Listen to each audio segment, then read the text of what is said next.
Muito boa noite, queridos amigos. Estamos aqui de volta em mais um Polêmica Espírita. Esse aqui é o nosso programa de número 125. Estamos aqui, como sempre, muito bem acompanhados do nosso querido Paulo Neto, que vai falar do tema Espiritismo, princípios práticos e provas. Boa noite, Paulo Neto. Boa noite, Arthur. Eu adoro quando você fala assim, muito bem acompanhado, você nem calcula. Boa noite ao nosso amigo, deixa eu ver aqui, Cláudio Pecorari, a Shirley também está aí, e a Fernanda. O tema de hoje, até que eu nem pensei em falar, porque, né, Arthur, depois que eu fiz 2 palestras sobre ele, vi uma receptividade boa do público, e eu falei assim, não, vamos falar com o Arthur lá, e de repente a gente fala no Polêmica Espírita. Aí eu passei material para ele deu uma analisada, não, vamos fazer. Então, estou aqui mais nesse sentido, né? Porque é um tema que foi em cima de um livro que eu publiquei, e eu não gosto de ficar usando o programa para divulgar livros que eu publiquei. Então, fica aquele trem meio chato, né? Mas como esse tema aí, depois vocês vão ver que eu acho que tem muita coisa interessante, que a maioria das pessoas não conhece, mesmo espíritas antigos, né? Principalmente na questão mais de provas da realidade espiritual, dos espíritos, e isso aí que é o ponto forte dessa pesquisa. Maravilha, maravilha. Bem, e teremos slides hoje, Paulo? Temos. Opa, esqueci. Cara. Não, com certeza, enquanto você ajeita aí, né? Vai ser um tema bastante interessante, né? Princípios, práticas e provas. E contando, obviamente, aqui com o apoio do pessoal, que aos poucos vai chegando aqui, né? Como você já falou, Não. Alto Pecorari, Sheila de Tá Siqueira, com Fernanda dificuldade. Linhares, Tá opa, aqui, mas tá ok agora, Arthur. e todos aqueles que ainda vão se aproxegar aqui ao nosso estudo ao vivo ou depois gravado. Bem, então Paulo já ajeitou aqui, vamos então disponibilizar. Muito bem. Podemos ir? Sim. Então, vamos lá.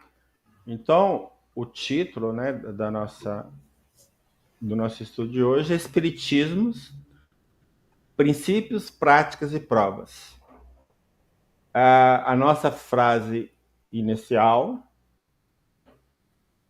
está no livro do Paulo Rossi Severino, que achei super interessante.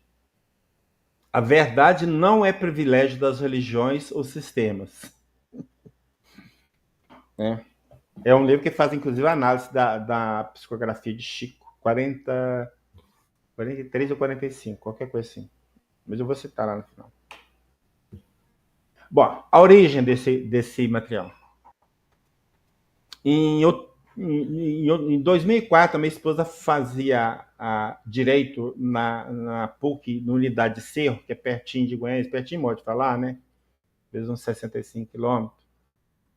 E o professor da matéria de cultura religiosa permitiu que qualquer pessoa, qualquer um dos alunos, melhor dizendo, pudesse levar pessoas de outras religiões para falar de suas religiões, né? Aí ela me pediu, não, Paulo, você pode ir lá falar para minha turma, e eu você, mas não vou perder uma chance dessa, nunca. Dentro da universidade, mas não vou mesmo. E aí preparei esse material para falar lá e falamos na turma de direito, aí a turma, o quarto período de administração, não, vocês querem que fale aqui também. Aí fiz a palestra. Então, na verdade, fizemos 2 exposições na Universidade da PUC no ano de 2004, né? Então tem 21 anos esse aí. E depois de pronto esse material, que eu só fiz os slides, né, para apresentar, eu falei assim, poxa, mas esse material aqui, de repente, dá um livro, né? Dava um livro, né? E aí acabei montando o livro do material, dos slides, entende? Então, não foi um livro escrito, né? Foi um livro que foi composto pelos slides. Obviamente que eu precisava de ajustar alguma coisinha, então outra lá, ou talvez acrescentando mais alguma coisa, mas a base original mesmo, né? É esse material que eu fiz palestra lá na PUC em 2004, ok? Então, que é o nosso contexto. Então, a primeira coisa que nós tínhamos que mostrar para o público é a questão de que esse intercâmbio com os mortos não é coisa nova e não era a invenção do Espiritismo, né? Então, eu vou citar um texto, né, que ele foi mais ou menos publicado, do artigo que eu tirei foi publicado mais ou menos no ano 2000, né, por volta de 2000 e pouquinho. Então, o autor escreveu há 4.000 anos, quer dizer, então, 2.000 anos de Cristo, né? Entende?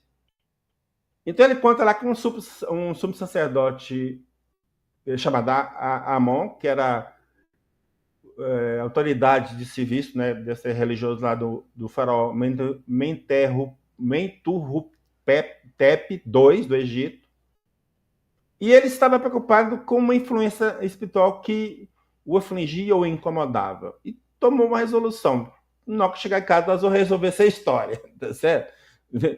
E aí a informação, né, do artigo é que os egípcios acreditavam que podia interferir que os mortos podiam interferir na nossa vida. Quer dizer, isso é uma coisa que eu acho interessante. Quer dizer, uma coisa muito antiga, né, 4.000 anos atrás, já está falando coisas que hoje nós defendemos na doutrina espírita, né? Então esse é o link importante para nós. Então continua o texto lá. Então, que depois de chegar em casa, deu a ordem para o céu, tomou banho e tal, e subiu ao terraço, estendeu suas mãos para o céu estrelado, fazendo uma evocação, pedindo auxílio dos espíritos protetores. Fantástico, cara. É justamente a reunião. Ó. Pede proteção para Jesus, dos espíritos amigos que coordenam a reunião. Olha para você ver, é impressionante, eu achei. Meu Deus. E aí ele vai, invoca os deuses do céu, os deuses da terra, do sul, do norte, do ocidente, do oriente, os deuses do outro mundo. Então fez a eles um pedido, né, aos deuses: fazei com que venha até a mim o espírito. Quer dizer, aquele espírito que estava incomodando, né? O espírito veio e disse. E aí, Arthur, a forma que está escrita no texto dá a impressão que ocorreu uma materialização.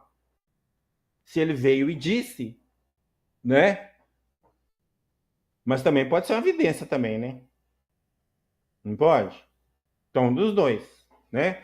Então, só sei que é o seguinte: o sacerdote sentiu a presença do espírito e começou um diálogo, né? Então, o espírito já vem assim: eu sou aquele que vem para dormir em seu túmulo. O sumo sacerdote respondeu, pediu ao espírito que, mas quem você é? Aí ele deu o nome dele, esse nome aí, que eu não vou ler, senão trava a língua e não consigo desenvolver a palestra. Deu o nome do pai e da mãe. Então era uma pessoa conhecida mesmo, né? E então o sacerdote falou assim: diz-me o que deseja, farei com que isso se cumpra para ti.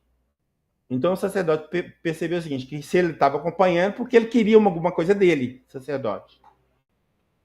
E não se preocupe que eu vou te ajudar.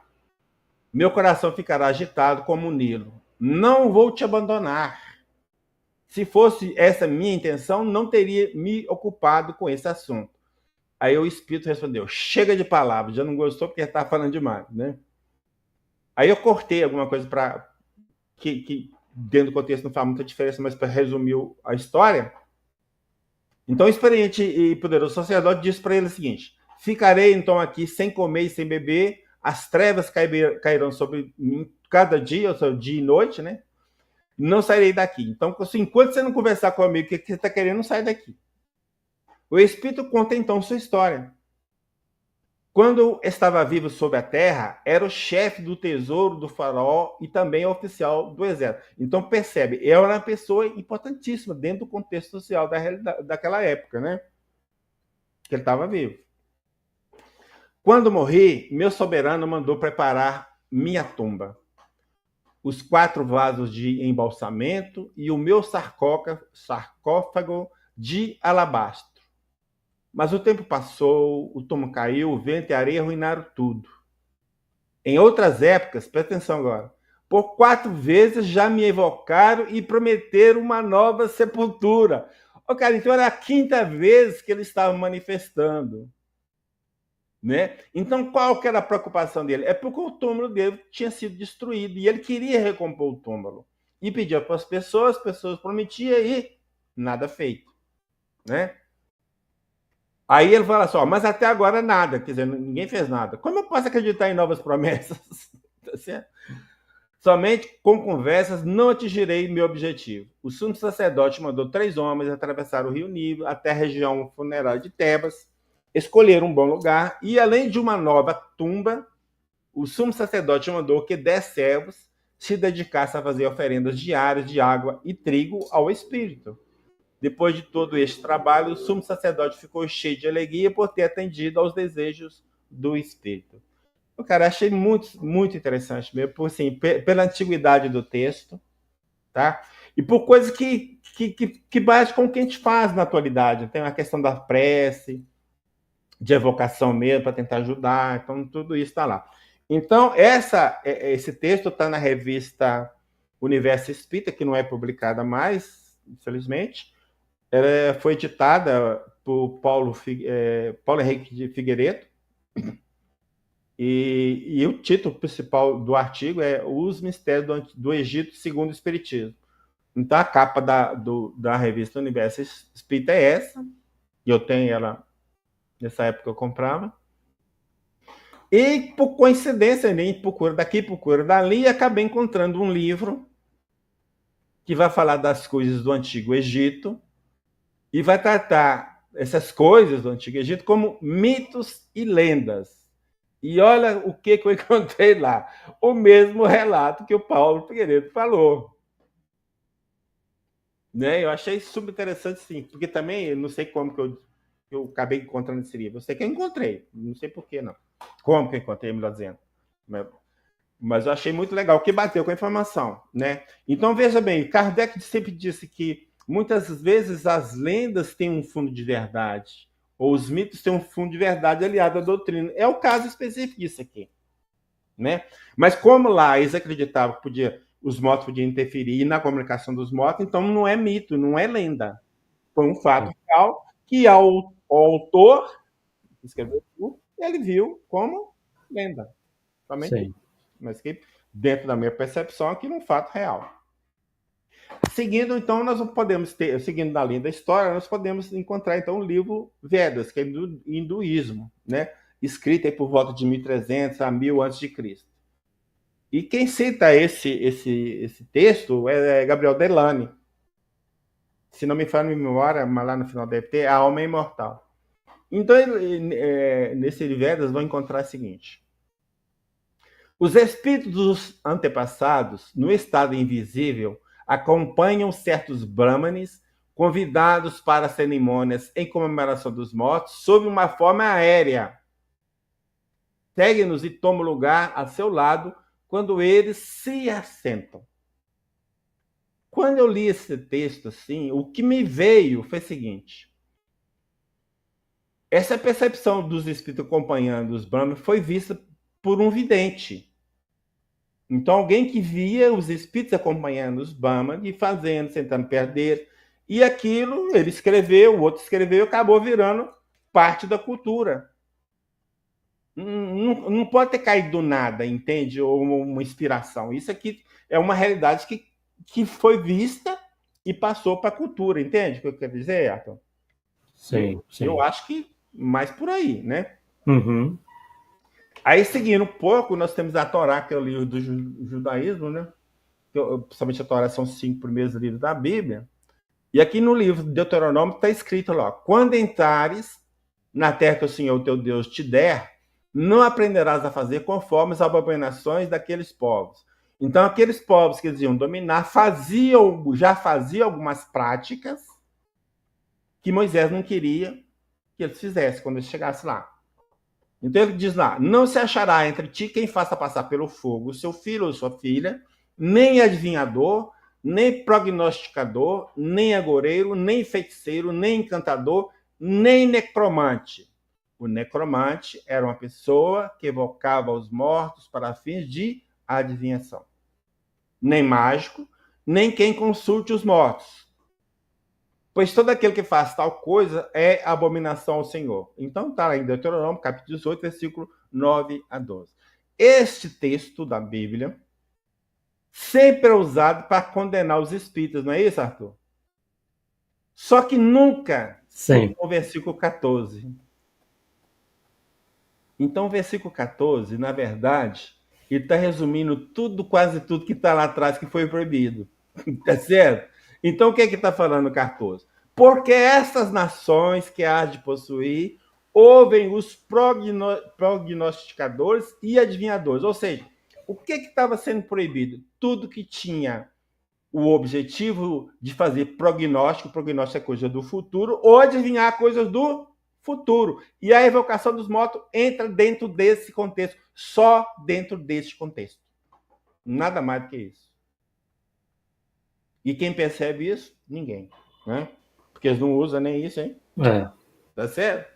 Bom, e caminhando ainda na Bíblia, nós vamos estar agora no livro, o primeiro livro de Samuel, não, o primeiro livro de Samuel, capítulo 28. E começa a narrativa do seguinte: ora, naqueles dias os filisteus concentraram as tropas para a guerra. Quando Saul avistou o acampamento dos filisteus, Saul, nesse momento histórico, ele era o rei de Israel. Então, quando avistou o acampamento dos filisteus, que estavam em guerra com eles, né, foi tomado de medo e seu coração tremeu fortemente. Tremeu nas bases, viu, Rato? Saul consultou o Senhor, mas ele não teve resposta. Aquela época, o que era consulta?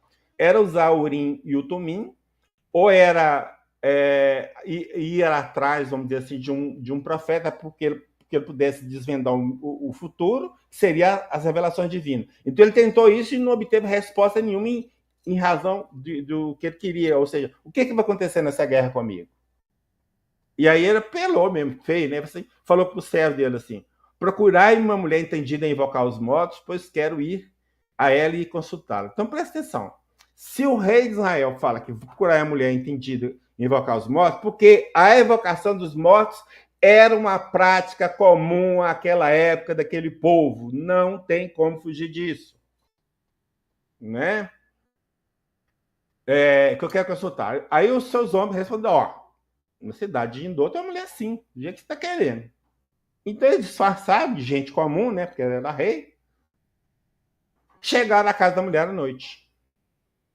Então ele disse a ela, né? Obviamente, por favor, adivinha para mim por meio da necromancia e evoque-me aquele que eu te disser. Lembra o que eu falei que é necromancia? Não é para adivinhação do futuro? Ele queria saber o quê? O futuro. O que é o futuro que queria saber? O que ia acontecer na guerra. Uhum. Mais ainda, ele não queria falar com qualquer espírito. Ele falou assim: eu vou falar o nome do espírito que eu quero conversar com ele, minha amiga. E aí? Bom, aí ela perguntou: a quem deve evocar? Ele disse: evoca-me a Samuel. Quem é Samuel? Samuel era um profeta de Israel que, coincidentemente ou não, foi quem consagrou Saul como rei de Israel. E os dois ficaram amigos e um confidente do outro. Então, depois que o outro morreu, que Deus não respondeu, você, vou consultar o meu amigo do além. Entendeu? Ele vai ter que me ajudar. Né? Aí vai lá, continua o texto. A mulher avistou Samuel. Significa que o quê, Arthur? Que a mulher era vidente também. Certo? E ela vai e descreve para Saul o que ela estava vendo. Estou vendo um espírito subindo das profundezas da terra. Aí o Arthur falou: Paulo, isso é o demônio, cara, vindo lá de baixo. Só pode ser o demônio. Eu falei assim: Arthur, você está enganado, meu amigo. Porque naquela época, eles acreditavam que todo mundo que morria ia para debaixo da terra. Para vir só podia vir de lá mesmo, cara. Não podia vir do céu. Entendeu? E ela continua descrevendo: é um homem velho que está subindo envolto no mato. Então, com a descrição que ela deu, Saul reconheceu que era realmente Samuel e caiu com o rosto sobre terra, postando-se para ele. Esse cair com o rosto por terra é aquele gesto de adoração, sabe? E talvez este também seja o motivo da proibição de Moisés, porque eles estavam, entre aspas, adorando os espíritos e só podia adorar a Deus, entende? Pode ser também um dos motivos, além da questão de adivinhação. Aí Aí vai lá, continua o texto. Samuel, porém, disse a Saul. Opa, peraí. Samuel disse a Saul? Como assim? Aí ocorreu o que a gente chama de incorporação. Então o espírito de Samuel baixou na mulher lá, né, que é a média, e começou a conversar com Saul numa boa, cara. Numa boa. E já chegou bravo. Por que perturbas o meu repouso evocando? Aí Saul respondeu: vejo uma situação desesperada. Olha aqui o motivo. É que os filisteus me fazem guerra. E Deus se retirou de mim, não me tendo respondido. Ou seja, Deus não me respondeu, o que é que vai acontecer? Né? Por isso te chamei, para que me indiques, para me indicares o que devo fazer. Aí Samuel disse para Saul o seguinte: ó, por que ainda me consultas quando o Senhor se retirou de ti, tornando-se teu adversário? Seja, se Deus está fugindo de você, por que você vem me consultar agora? O Senhor cumpriu o que tinha falado por meu intermédio. Sutil. Tinha falado por meu intermédio. Outras traduções tinha falado por minha boca, porque naquele momento estava falando por intermédio de uma outra pessoa e através da boca de outra pessoa que era médium. O Senhor arrancou de tua mão a realeza e a deu ao companheiro Davi. E amanhã tu e teus filhos estareis comigo. Comigo assim, no mundo dos mortos. Tá certo? O Senhor entregará nas mãos dos filisteus também o exército de Israel. Ao ouvir isso, Saul caiu como fulminado, estatelando-se no chão. É que ele estava profundamente apavorado com as palavras de Samuel. Então, Samuel profetizou que ele ia perder a guerra. Quer dizer, além de perder a guerra, ele ia morrer e os filhos dele também. Moral da história: os filisteus dominaram realmente o exército de Israel, só que, para não ser pego, Saul pediu um soldado que o matasse. O soldado não, tipo assim, eu vou matar o rei de jeito nenhum. Ele pegou a lança e se jogou em cima dela. Então ele suicidou-se para não ser pego vivo, porque a tortura seria grande. Mas de certa forma ele morreu na guerra. Então tudo cumpriu. Os filhos dele que estiveram na guerra morreram também. Ok? Então aqui o que é que nós temos? Uma sessão autêntica, uma autêntica sessão espírita, com diálogo entre um vivo e um morto, né? E ele aconselhando: não vai que é fria, você vai perder. Ele foi teimoso, morreu. Só isso. Aí nós vamos caminhar um pouquinho mais.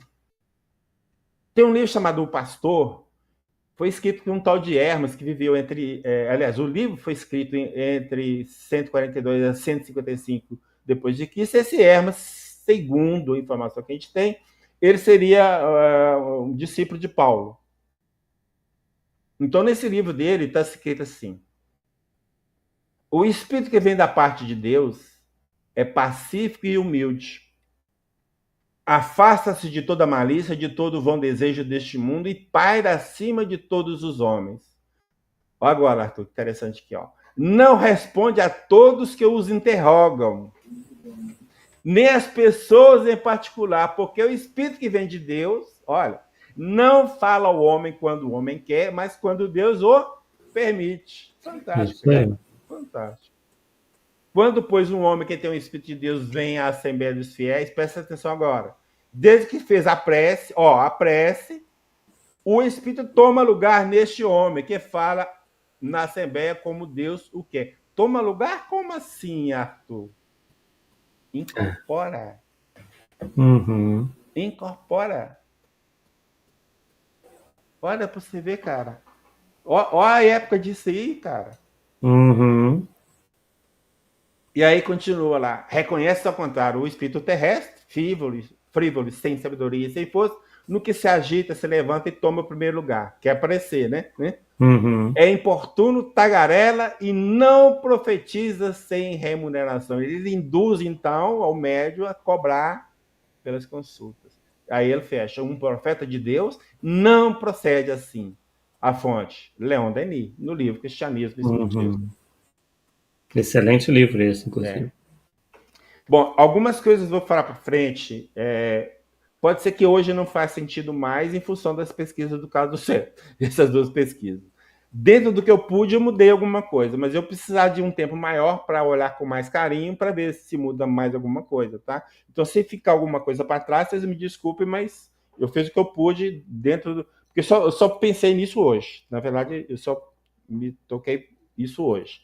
Eu fui ver um negócio lá e não gostei, aí eu lembrei da pesquisa dos sétimos e lascou. Mas já não dá muito tempo de a gente mudar muita coisa, não. E eu tenho que mudar no original do livro lá, né? Porque se numa possível de edição para frente, então tem que rever tudo. Mas vamos lá. Nós estamos na linha do tempo ainda. Nós estamos então, em meados do século XIX, na cidade de Hydesville, não sei se pronuncia assim, Arthur, você que é o professor de inglês, diante da família Fox, que morava numa casa, mudaram para essa cidade, e morava numa casa de madeira tipo essa aí, casa simples e humilde. Então, Hydesville era um pequeno povoado tipo de estado de Nova York, e quando da ocorrência desses fenômenos, contava com um pequeno número de casas de madeira do tipo mais simples. Numa dessas cabanas habitava a família de John D. Fox, de religião metodista. Jamais em se meter com o espírito, né, Arthur? É assim? Composta de pais e vários filhos, dentre outros, Margaret, de 14 anos, e Kate, de 11. As idades são questionadas por Carlos VII. Além de Leckers e Dilma na outra cidade. A família Fox parou a morar nesta casa dia 11 de dezembro de 1847. Algum tempo após essa mudança, seus ocupantes começaram a ouvir arranhões, ruídos insólitos e pancadas, vibradas no forro da sala, no assoalho, nas paredes e nos móveis. Então era barulho para tudo quanto é lado, na casa inteira.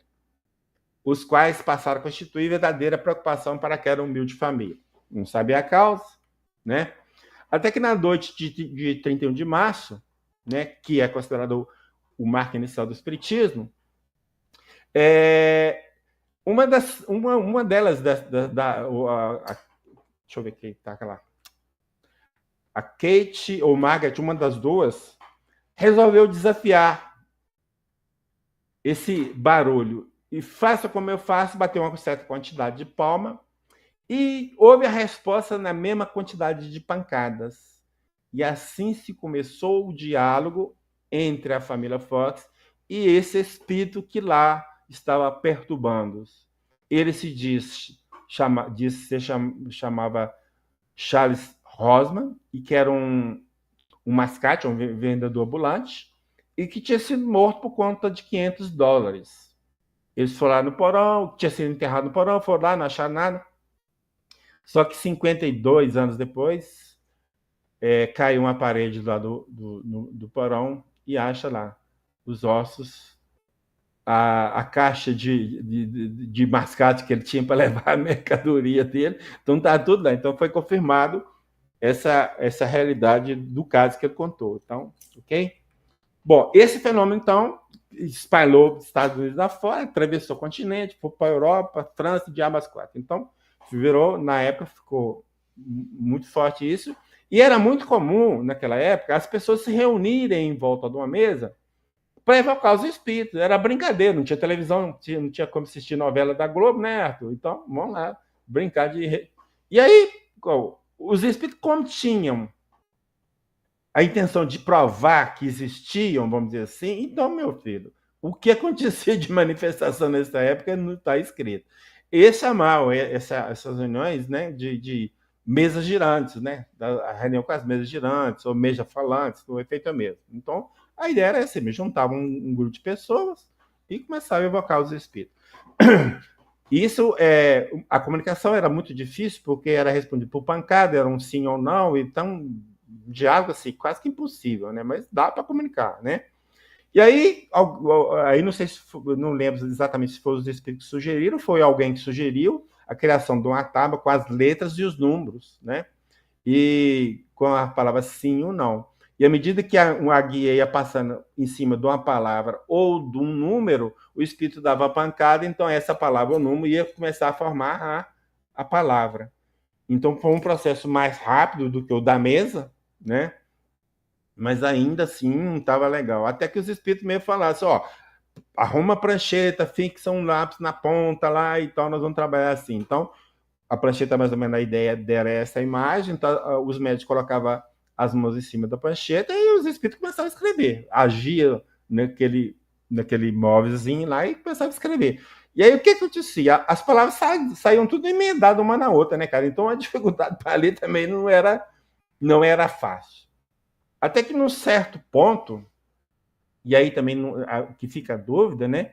Que os espíritos falam assim, nós vamos agir diretamente na mão do médium. Então, esse agir diretamente na mão do médium, então presume-se uma incorporação, ainda que parcial, da mão. Tá? Então, eles passaram a agir diretamente na mão do médico, começaram a escrever, e aí surgiu o que hoje nós conhecemos como psicografia. Tá? Então, o processo, na verdade, assim, o que é importante, o processo de comunicação, de como procedir, como fazer, foi desenvolvido no intercâmbio. Os espíritos não vieram com nada pronto, eles também não sabiam como fazer, vamos dizer assim. E foram lá, tenta daqui, tenta de lá, até que chegaram. Não precisa de móvel, não precisa de nada, vamos agir na mão do médico direto e fim de papo, morreu Bahia. Então, esse que mais ou menos que é a história dessa coisa. Aí entra o nosso amigo Denizai Hippolyte Léon Rivail, que nasceu em 3 de outubro de 1804, em Lyon, na França, filho de Jean-Baptiste Antoine Rivail. Tem informação que ele é juiz, outra informação do caso certo que é advogado, mas não sei se foi um advogado que foi juiz, ou foi só advogado que nunca foi juiz. Então, eu tive que tirar essa informação. E era filho de Jean-Baptiste, né, e Jean-Louis Duhamel. E eles eram, à época, eram católicos. E ele desencarnou em 31 de março de 1869. Ele estava com 64 anos em consequência da ruptura de um aneurisma. Seria um AVC, né, Arthur? Mais ou menos uma coisa assim, né? Bem próximo. Né? Bem próximo. Uma ruptura de uma artéria importante, né, do cérebro. Né? Bom, aqui também tem informação, também, embora não tenha muito detalhe, isso o Sete também não conseguiu, que Rivail completa os estudos na cidade de Yverdon, né, na Suíça, que era um colégio administrado por professor Pestalozzi. E se a gente vai observar que no início de todos os livros que ele publicou, ele sempre falava conforme o método de Pestalozzi. Então, ele fez questão de colocar isso, né? O sistema de ensino de Pestalozzi, né? E aí tem a lista, né, das obras que publicou no início, é só visual mesmo, né? A partir de... Olha, a primeira obra, só um detalhe interessante, 1828, ele estava então com 24 anos de idade. Olha o título, Plano proposto para melhoramento da instrução pública, cara. Então não é qualquer um. O cara já veio com tudo, sabe? Tudo que ele fez praticamente voltado à área de educação. Né? E até ele mesmo disse que a educação é a obra da minha vida. Ele diz isso, né? Está lá registrado em alguma revista espírita, ou obras póstumas, sei lá, em algum lugar. Então, essas obras didáticas, né, que nós falamos. Então, ele fez também contabilidade em casas comerciais, e com isso também deu uma certa tranquilidade financeira, né, para se dedicar. E segundo consta, o seu nome era conhecido e respeitado, e muitas de suas obras foram adotadas pela Universidade da França. Ele conhece a Amélie Gabrielle Boudet, e não tem nada de Gabi, tá? É só a Amélie mesmo, com quem contrai matrimônio a 9 de fevereiro de 1832. A nossa amiga Luciana Faria resgatou o valor da Amélie Boudet, fantástico, vocês têm que assistir essa palestra dela, porque a gente acha que ela era uma mulher apagada, mas não era mesmo, tá? Presença ativa lá no movimento, depois que Kardec morreu, então é que assumiu, é uma heroína aí dentro da época, né, Arthur? Dentro da época, né? Então, em 1854, através do amigo chamado Fortier, ele tomou conhecimento, ouviu falar das mesas girantes, né? Mas não deu muito bola também não, né? E a partir de 1855, ele começou a frequentar a residência da família Boudin, onde tinha duas filhas, duas moças, chamadas Julie e Caroline Boudin, de 14 e 16 anos, essas idades também não batem. E que, através da cesta peão, um mecanismo parecido com as mesas girantes, Kardec fazia perguntas aos espíritos desencarnados que as respondia por meio da escrita mediúnica. À medida que as perguntas do professor iam sendo respondidas, ele percebia que ali se desenhava o corpo de uma doutrina e se preparou para publicar o que mais tarde se transformou na primeira obra da codificação espírita, que foi o quê? O Livro dos Médiuns, que ele publica em 18 de abril de 1857. Bom. Livro dos Espíritos. Desculpa, Livro dos Espíritos, eu falei na coisa. Livro dos Espíritos, desculpa. Fiquei entusiasmado, Arthur. Essa informação também pode ser questionada ou não, mas porque da fonte inicial que eu peguei, estava lá. Então, que diz que no momento dele publicar o livro, ele falou assim: se eu colocar meu nome, esse livro pode fazer sucesso, porque o meu nome está atrás. Se ele é bom, ele tem que ir por si mesmo.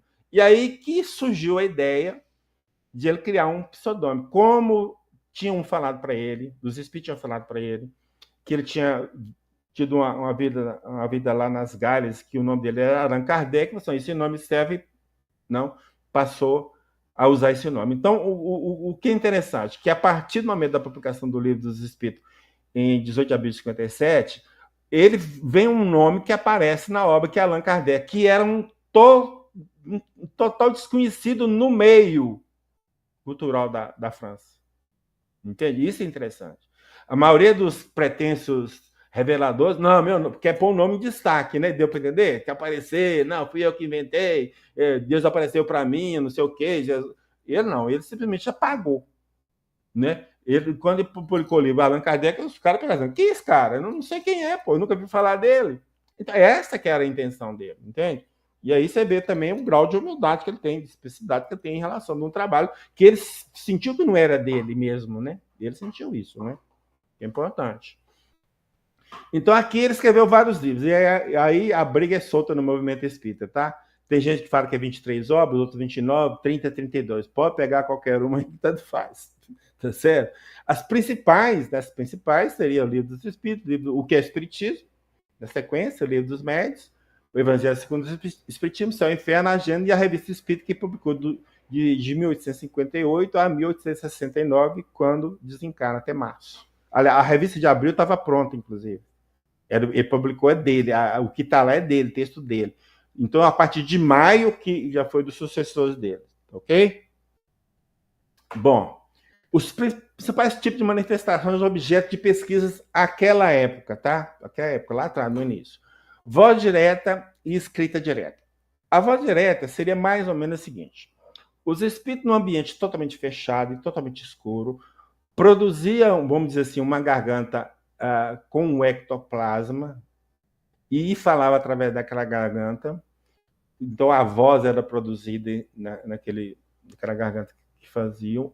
Todo mundo que estava presente escutava. Então a voz direta é assim, não tem contato do médium, a não ser da energia que doa, sem contato de médium. Então é um fenômeno super autêntico. Eu já assisti uma reunião com voz direta, tá? É fantástico, não tem como. E a escrita direta? A escrita direta, eles pegavam um papel em branco, punha dentro de uma gaveta, punha no chão, lá debaixo da mesa. Passado um certo tempo, eles pegavam o papel, tiravam da gaveta, e lá o papel parecia todo escrito, cara, do nada, como diz o outro, do nada. Também direto, porque não tem a participação do médium, a não ser em termos de energia, que alguma energia precisava, né? Correspondência cruzada também teve muitas pesquisas nesse sentido, que era interessante. Um médico começava um texto, parava no meio. O outro, lá não sei onde, começava do meio para frente. Os dois textos separados, ninguém entendia nada. Aí vinha a entonação: pega esse texto junto com aquele texto que alguém recebeu no cidade tal. Quando juntava os dois textos, aí dá sentido, entendeu? Por isso que é correspondência cruzada. Os trabalhos de parafina. Esse também é um trabalho interessante. Parafina é aquela espécie de uma cera, né, bem fininha, né? O que aconteceu? Os espíritos, eles colocavam a parafina quente, o espírito enfiava a mão dentro da parafina, fazia um molde da mão. Então, depois ele desfazia a mão, ficava um molde de parafina, ok? Aí eles pegavam aquele molde de parafina e jogavam gesso, tá? Lá na frente nós vamos ver esses modelos, aí nós vamos falar mais, vai ficar mais fácil para entender. Fenômeno de transporte. Um ambiente totalmente fechado. Os espíritos traziam de fora algumas coisas para dentro daquele ambiente fechado. Geralmente era coisas pequenas, era pedra, moeda, flores. Mas, de qualquer forma, assim, teoricamente seria a matéria atravessando matéria, porque está tudo fechado, não tem jeito, né? Não tem jeito. E as materializações de espíritos, que nós vamos ver algum caso ali na frente, e hoje são raríssimos, mas existiam naquela época, os espíritos materializavam. Essa materialização nada mais era que a condensação, se é que nós podemos falar assim, da energia que compõe o perispírito, de tal forma que ele ficava tangível. E na materialização, todo mundo presente via o espírito se materializado. Ele podia chegar perto do Arthur, ô Arthur, pega a mão do Arthur, ô, cara, você tá bem, cara? Assim, entendeu? Sentir, era concreto, é real, palpável. Então, essa que é a diferença.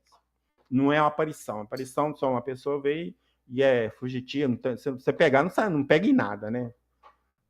E naquela época também surgiram algumas sociedades de pesquisa, mas no intuito de provar o contrário, de provocar isto não existe, tipo Quevedo, e deram caso com os burros na água, porque provaram sim, porque na época os espíritos queriam provar. Só que muitas delas provaram e ficaram tudo escondido, não declararam em público, então fiquei estranho, meio perdido no tempo. Hoje, quando você recupera essas pesquisas, você vê que com os critérios que foram feitos, é fantástico, né? Tudo para evitar fraude, por exemplo, né? Então, não é brincadeira, era coisa séria mesmo essas pesquisas. Bom, aqui nós temos uma lista de colaboradores do início do Espiritismo, né? Mais para o início, que entraram para pesquisar mesmo o fenômeno de materialização, de escrita direta, de tudo que você imaginar que nós falamos ali, eles entraram para pesquisar. Então, Alfred Russel Wallace era britânico, Alexander Kazakov russo, William Crookes inglês, Frederick Zoller, o alemão, César Lombroso italiano, Camille Flammarion francês, Oliver Lodge inglês, Ernesto Bozano, que eu sempre cito, né, Arthur, para variar, italiano, e Gustave Gelei francês. Então, observe o seguinte, nós temos pessoas, pescadores de vários países, né? Não foi concentrado só na França. Isso é importante porque espalhou para o mundo afora, a gente para o mundo afora está pesquisando. E aí, avançando no tempo, lá pelo ano de... Agora, já bem mais próximo de nós, no ano de 1959, aconteceu um fato interessante com Frederick Jürgenson, que ele era russo, se não me engano, russo, mas ele morava na Suécia nessa época, e ele gostava de gravar sons de pássaros. Observe na imagem, ele está com um gravador na mão.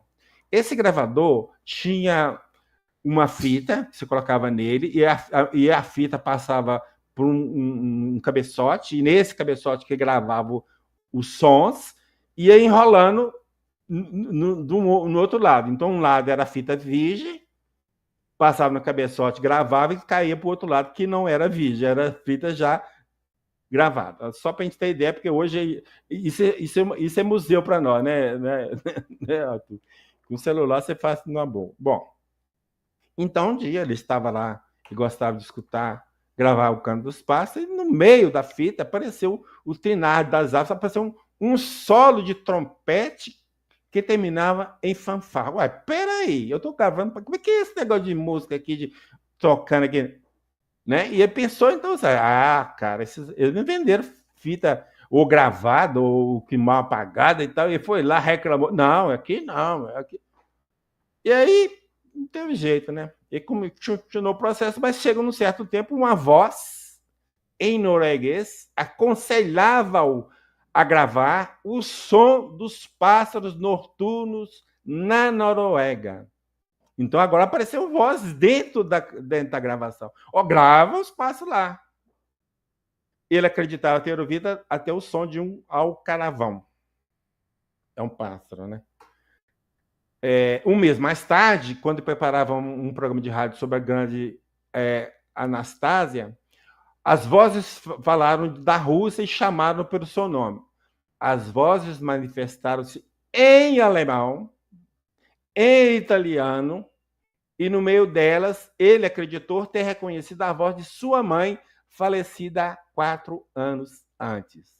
Então, são fenômenos espontâneos, sem evocação nenhuma, que se meteram no meio das gravações. Então, isso aqui é que deram início a tal de transcomunicação instrumental. O que seria? São as comunicações dos espíritos através de aparelhos eletrônicos. Naquela época, gravador, televisão, hoje, às vezes, por celular, inclusive, gravações por celular. Então, qualquer aparelho eletrônico aí que eles podem interferir. Tá? Então, essa fonte, esse que nós falamos aqui, do Yoga, nós pegamos dessa obra aí. O que é o Espiritismo? Então, o Espiritismo é ciência porque estuda à luz da razão e das pesquisas específicas os fenômenos mediúnicos, isto é, os fenômenos provocados pelos espíritos que são fatos naturais. E no Luiz Kardec fez muita questão disso, de colocar. É fato natural, para tirar aquela conotação de sobrenatural, de místico, aquele negócio todo. Tá? Bom, então é uma ciência, né, continuará, que trata da natureza, da origem, do destino dos espíritos e de suas relações com o mundo corpóreo. É uma filosofia porque dá uma coerente e exata interpretação da vida. Toda filosofia gera uma ética. Sua força está na sua filosofia, no apelo que dirige à razão e ao bom senso. Como filosofia, o Espiritismo compreende todas as consequências naturais que dimanam, ou dão origem, né, das relações que se estabelecem entre nós, ou seja, os espíritos, nós que encarnados, melhor dizendo, e os espíritos. E, finalmente, o Espiritismo é uma religião porque ele tem, por fim, a transformação moral do homem, retomando os ensinamentos de Jesus Cristo, para que sejam aplicados na vida diária de cada pessoa. Revive o cristianismo na sua verdadeira expressão de amor e caridade. O objetivo do Espiritismo, aliás, o Espiritismo tem como finalidade, objetivo, combater a incredulidade e suas funestas consequências. Ou seja, se a pessoa não acredita no algo espiritual no homem, a vida dele é meio complicada. E não tem muito preocupado com o lado moral também, né, Arthur? É tudo material, só tem matéria, então é combater isso. O materialismo, vamos dizer assim, o foco seria mais nesse sentido, né? Então, com isso, você vai fornecer o quê? Provas patentes da existência da alma, e essas provas que nós mostramos, e algumas coisas que nós vamos mostrar para frente, e da vida futura. Ele, o Espiritismo, se dirige, pois, àqueles que nada creem, ou que de tudo duvidam, e o número desses, né, não é pequeno, como muito bem sabeis. Os que têm fé religiosa, e a quem esta fé satisfaz, dele não tem necessidade.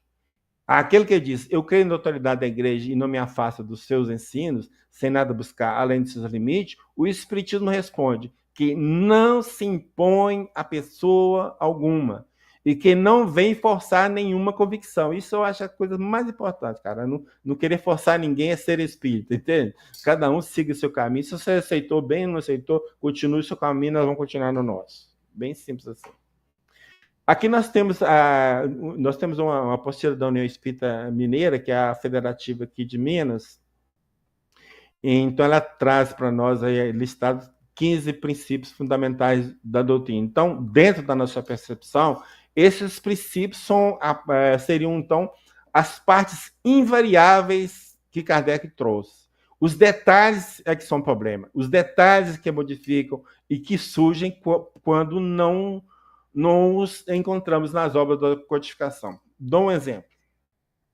Numa revista espírita qualquer, que eu não vou lembrar o ano, é falado que há espíritos que cuidam da reencarnação dos animais e dos homens, exatamente nessa ordem. Ok?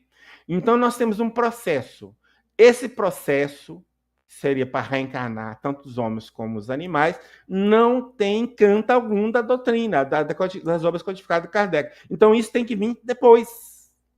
Nós vamos ter o critério de comparar, de julgar, tudo bem, mas porque muitas pessoas ficam assim, não, o que tem fora de Kardec não vale, então nós estamos lascados, porque nós nunca vamos saber o que acontece nesse processo de reencarnação. Nós temos que abrir essa porta. Obviamente, não para tudo que vem do lado de lá, com o espírito fazendo o fantasminha camarada do lado de lá, esse tipo de coisa assim, mas tem que ter critério, mas tem que ter porta aberta sim. Ok? Então, esses princípios fundamentais não mudam, mas os detalhes é que é o problema. Então, a prática espírita, toda a prática espírita é gratuita, como orienta o princípio moral do Evangelho. Dai de graça o que de graça recebeste. A prática espírita é realizada com simplicidade, sem nenhum culto exterior. Esse é o maior choque quando as pessoas chegam a primeira vez numa casa espírita, que não conhece, chegou a primeira vez. Acho que ia ter isso, não sei que, incenso para cá, incenso para lá, queima disso, queima daquilo. Não tem nada. Dança de lá, dança de cá, entendeu? Bom, isso aqui ficou mais ou menos claro um pouquinho ali atrás, mas só reforçando. O Espiritismo não impõe os seus princípios. Convida os interessados em conhecê-lo e a submeter os seus ensinos ao crivo da razão, ou seja, pode criticar tudo, pode analisar tudo, não tem dogma aqui, você não é obrigado a acreditar porque A ou B falou, porque os espíritos falaram, porque cada... Não, critique, seja, né? O espiritismo não tem sacerdote, não adota nem usa em suas reuniões e suas práticas. Aqui uma lista é grande. Altares, imagens, andores, velas, procissões, sacramentos, concessão de indulgência, paramentos, fumo, bebidas alcoólicas ou alucinógenas, incenso, talismã, amuleto, horóscopos, cartomancia, pirâmides, cristais ou qualquer outros objetos, rituais ou formas de culto exterior, né? Lá do culto simples, né? Fecha lá com culto simples. A mediunidade que permite a comunicação dos espíritos com os homens é a faculdade que muitas pessoas trazem consigo ao nascer, independentemente da religião ou da diretriz doutrinária de vida que adota. Nós temos que entender também que a mediunidade é uma faculdade humana. Todos os homens têm. Só que quando fala de uma forma que você não tem mediunidade, está falando que você não tem a mediunidade ostensiva, mas aquela restrita todo mundo tem e não tem como fugir disso, né? A prática mediúnica espírita só é aquela que é exercida com base nos princípios de doutrina espírita e dentro da moral cristã. Não tem ritual, não tem nada, não tem ideia. Nós respeitamos as outras que fazem, tá? O problema é deles. Mas do lado de cá, não tem. E o grande problema, Arthur, que a gente vê na prática é o seguinte: as pessoas muitas vezes associam os lugares que ocorre manifestação de espíritos como espiritismo. Tudo manifesta espírito e espiritismo. Eu tenho um argumento fatal contra isso. O que eu digo? Eu digo o seguinte: o fato da tartaruga botar ovos não faz dela uma ave. E ponto. E bem simples assim, entendeu? O espiritismo respeita todas as religiões. Isso é fantástico e é importantíssimo. Tem que respeitar a crença dos outros. Eu até estava dizendo outro dia, se a pessoa chegar perto de mim, por exemplo, aproximando o Dia dos Mortos, ô Paulo, eu posso acender a vela para minha mãe que morreu? Assim, pode, se você acredita, aceita. Acende, cara. Só acende no lugar para não cair, não queimar a casa. O resto, eu vou falar que não. Para quê? Por quê, cara? Que eu vou... Entendeu? A fé do cara, deixa lá. Ele acredita, deixa para lá, cara. Não vai fazer diferença nenhuma, né? Então, valoriza o esforço na prática do bem, que o importa é isso, né? E trabalha para a confraternização, união e pela paz entre os povos e entre todos os homens, independentemente da sua etnia, cor, nacionalidade, crença, nível cultural, social. Reconhece-se ainda que, agora sim, o verdadeiro homem de bem é o que cumpre a lei de justiça, de amor, de caridade na sua maior pureza. Não é quem frequenta o espiritismo, não, viu, Arthur? Vamos de bem, é bem abrangente mesmo, tá certo? Tipo de reuniões nas casas espíritas. Nós temos reuniões públicas e reuniões privativas. Nós temos reuniões públicas divididas em mais ou menos 3 tipos, né? Umas só de estudo do evangelho, outras somente de estudo doutrinário, e tem algumas casas que têm a reunião mista. Uma parte evangelho e uma parte doutrinária. As reuniões privativas, obviamente, que é só para quem já é adepto da doutrina, ou que tem um certo nível de conhecimento, então é fechada, né? Privativa porque é fechada ao público. Então, nós temos a reunião de esclarecimento de espírito, que seria, como vulgarmente chamado, de desobsessão. A reunião de educação mediúnica, quando a gente percebe médios já com a mediunidade toda aflorada, né? Então, nós temos que trazê-los para a reunião para tentar educá-los, para tentar orientá-los, né? Para não ficar à mercê de espíritos obsessores e por aí afora. E reuniões de radiações para doentes, que são aquelas reuniões que a gente diz de cura, né? Um grupo de pessoas reúne e fica fazendo oração, preces para pessoas que estão nos hospitais, que estão doentes, em casa, ou casa de saúde e tal. É fantástico esse caso, porque eu já participei de uma também, desse tipo, e dá resultado, cara. A gente acompanhava, né, o diagnóstico das pessoas e dava resultado. É fantástico. E as materializações de espírito, que hoje também são raríssimas, nós falamos lá e vamos mostrar na frente alguma coisa delas. Tá? Ação social. Toda casa espírita desenvolve algum tipo de ação social. E os principais que são desenvolvidos na casa espírita são creches para deficientes físicos e ou mentais. Aqui não é praticamente na casa, mas é vinculado a alguma casa, claro, né? Os asilos, casas que distribuem alimentos e roupas, tem casas que dão assistência espiritual, assistência médica odontológica, e aqui é de graça mesmo, né? Essas duas. Hospitais para doentes mentais e estabelecimentos educacionais, algumas poucas aí, mas tem, tá? Então, isso aqui dentro do apanhado geral, né? O que eu consegui perceber. E aqui uma coisa muito interessante no censo de 2010.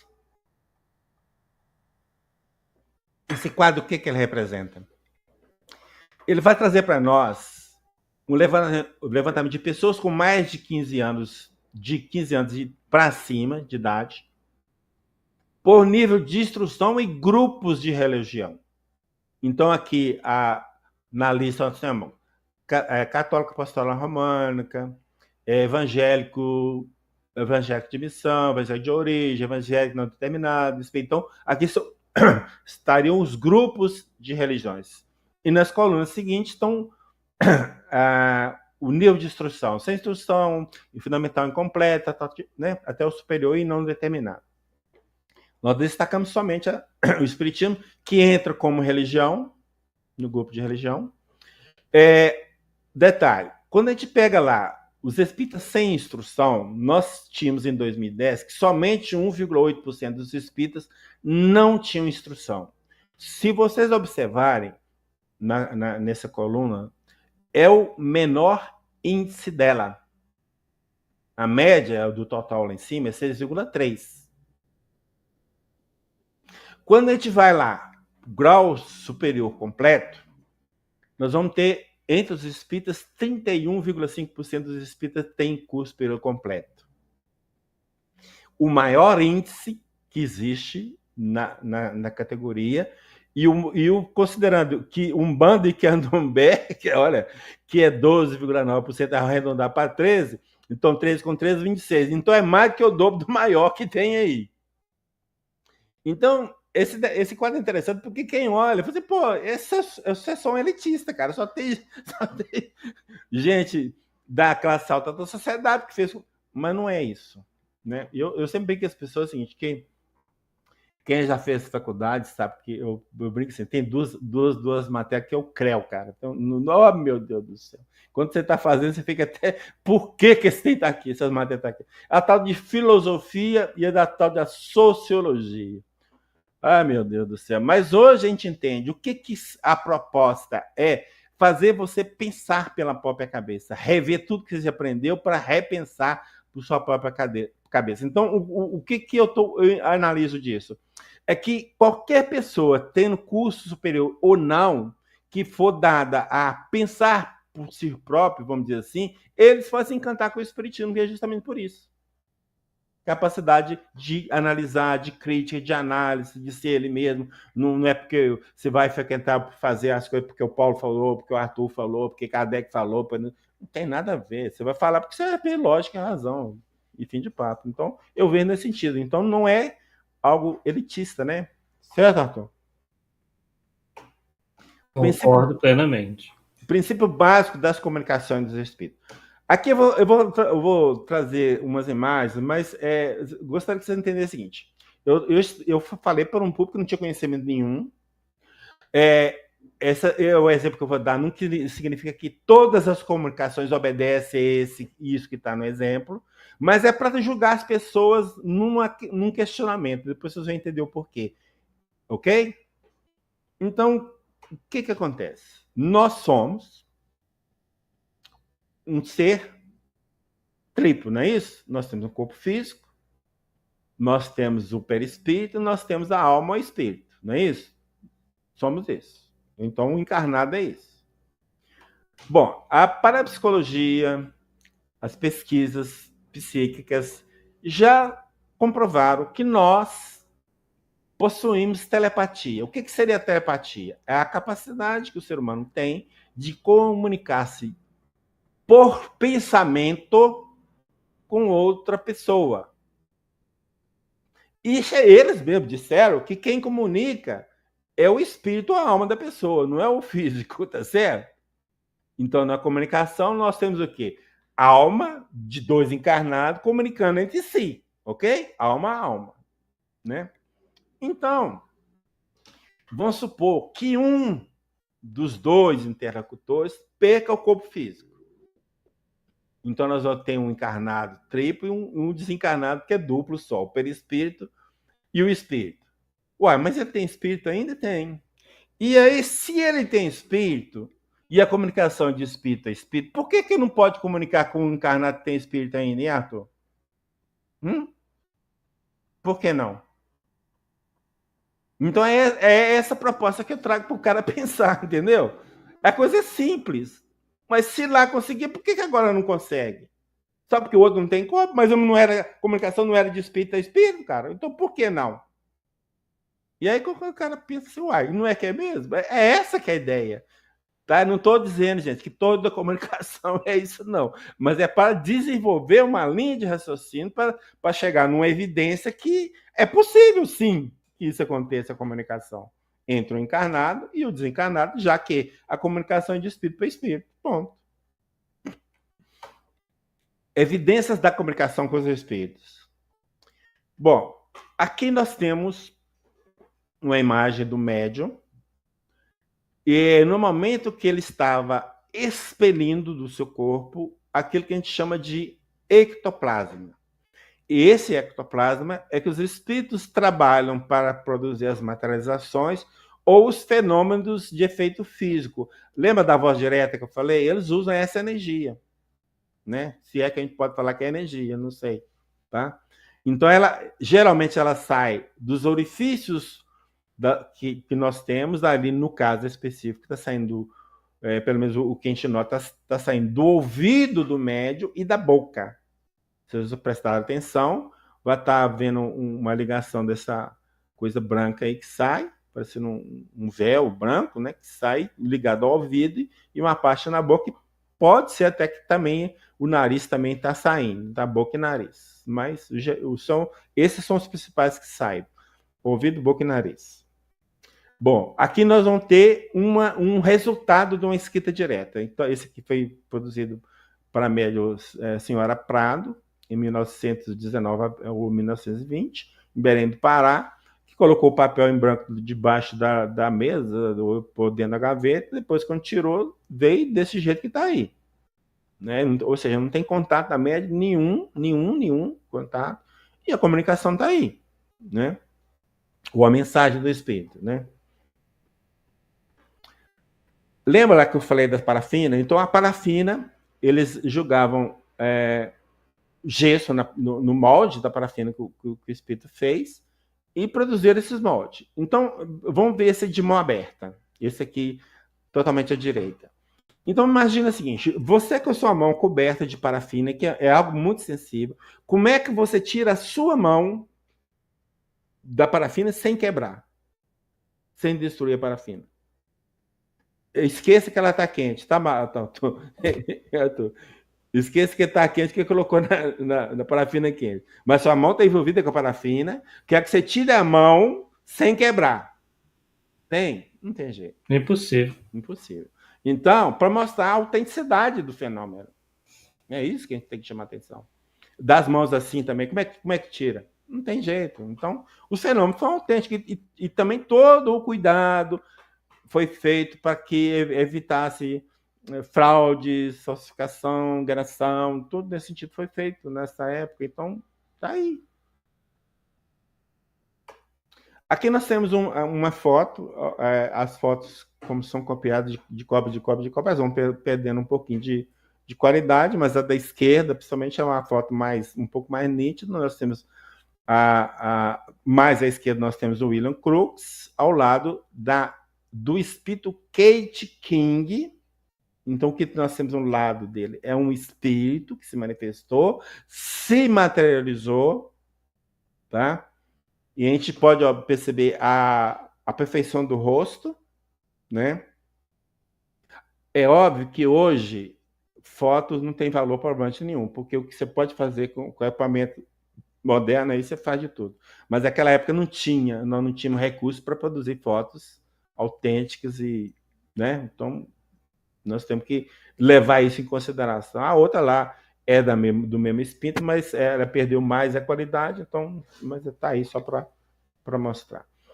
Aconteceu também a materialização, o Ernesto Bozano pesquisou a Eva Carrier e Maria M. Materialização que é miniatura. Então você pode observar a da esquerda, a da direita, o ectoplasma saindo da boca e do nariz da médium. E naquela espuma, vamos dizer assim, que é formada do ectoplasma, aparece rosto e miniatura de personagens.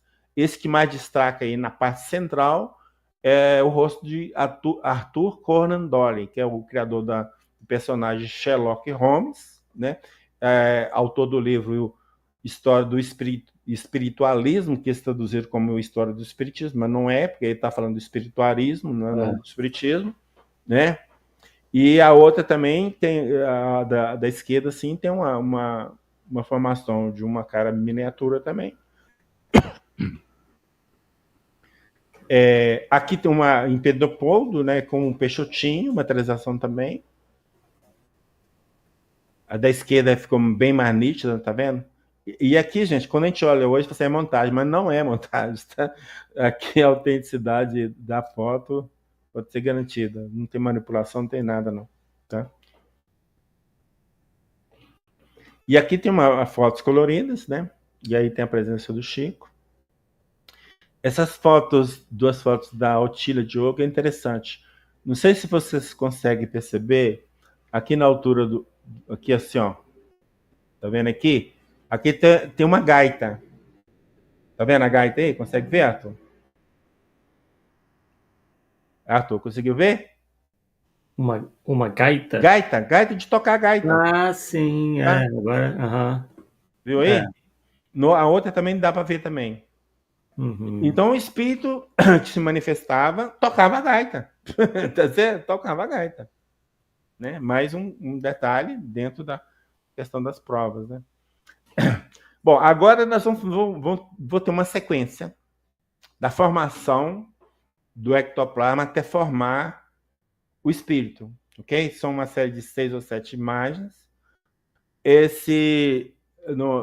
Através da média Eteopós Parris, em 1943, num lugar chamado Camp Silver Valley, lá na Pensilvânia, e as fotos de Jack Edwards. Então, o que nós temos a primeira foto? Só vou explicar a primeira, depois a gente vai caminhando para a última, passando uma sequência. À nossa esquerda, nós temos uma senhora segurando uma cortina. Essa senhora é simplesmente um auxiliar. Dentro da cabine feita por essa cortina, nós temos uma senhora sentada. Essa senhora sentada é a médium, e a gente vê saindo através dela uma espécie de fumaça que vai formando uma espécie de coluna à direita. Isso que sai de fumaça e essa coluna que forma é o ectoplasma sendo expelido da médium.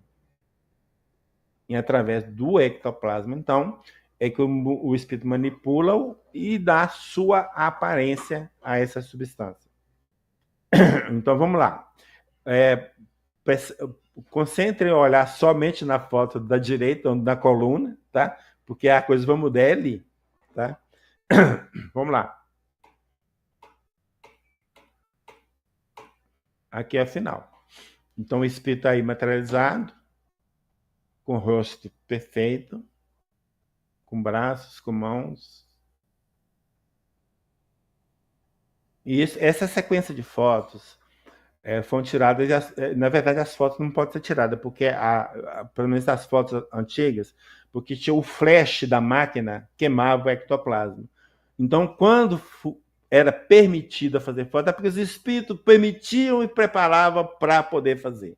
Porque se você chegasse, queimava o ectoplasma e podia trazer sérias consequências ao médium, porque era uma energia do médium que saía, vamos dizer assim, e depois voltava para o corpo dele. Então, se queimar, né, pode causar até a morte do médium, né, Arthur? Esse caso aqui é um caso muito interessante. É um livro que foi escrito por Dr. Lino Sardos Albertini. Ele morava na cidade de Trieste, da Itália. Ele era advogado, era católico de carteirinha. E ele escreveu esse livro com o título O Além Existe. A tradução que eu tenho... aliás, a obra que eu tenho foi publicada pela Edição Loyola em 1989, da 10ª edição, tradução da 10ª edição italiana. Ok? Informações que a gente tem mais recente, tem 29 edições e mais de 1.600, 160 mil exemplares. Isso numa edição que eu tenho também, que veio de Portugal, da edição Área, da editora, em Lisboa. Então, 1998 já tinha 29 edições. Criaram uma fundação, chama Fundação André Albertini, se não me falha a memória, e essa fundação que cuida de divulgar esse livro escrito do Dr. Lino. Tem um detalhe na capa do livro, que eu vou ampliar a capa para mostrar esse detalhe, porque esse detalhe é o CREO. Então ele escreveu: testemunho extraordinário, rigorosamente documentado. Então nós temos um livro que foi publicado por um católico, que ele está afirmando que tudo que está lá dentro é científico, é documentado. Então, o que aconteceu? Ele tinha um filho chamado André, está fazendo acho que o último ano de Direito. E isso lá para os 26 anos de idade, ele saiu de férias para esparecer lá, estava a época de prova, vou dar uma volta aí para ver se a cabeça esfria, sei lá, e nunca mais voltou.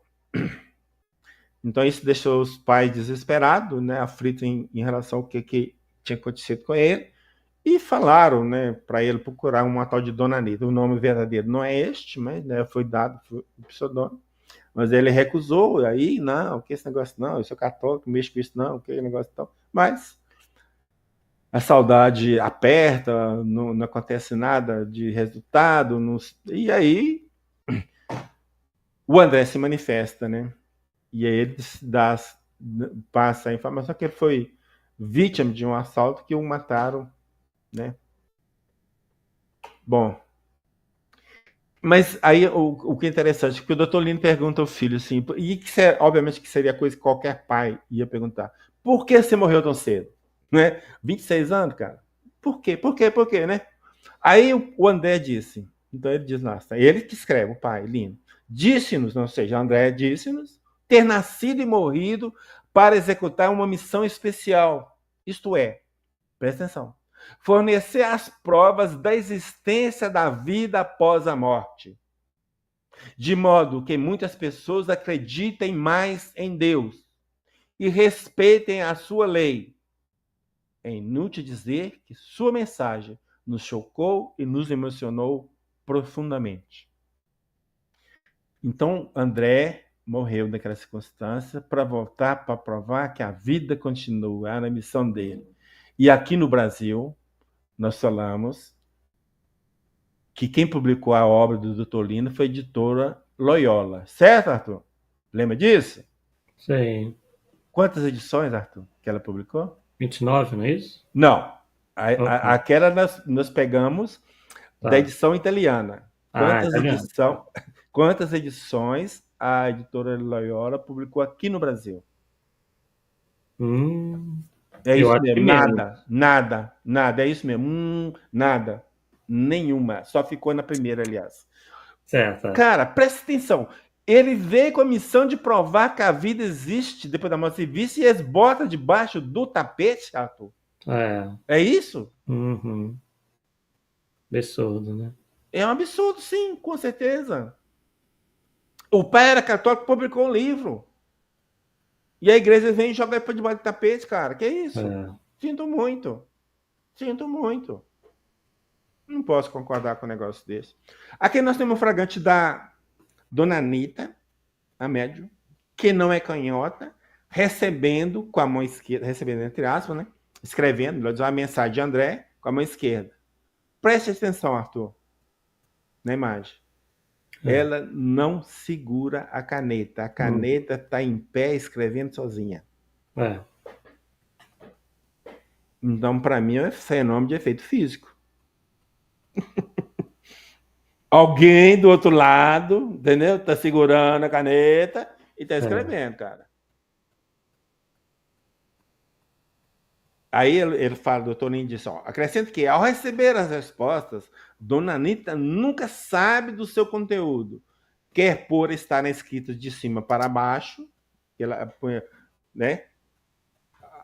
O coisa está aqui, de cima para baixo, quer por ela se distrair frequentemente, então enquanto está escrevendo, ela podia estar conversando, falando, né? Só no fim, a folha era gelada, tornando visível ler a resposta da esquerda para a direita, ou seja, do processo normal. E aí? Então, o fenômeno é autêntico.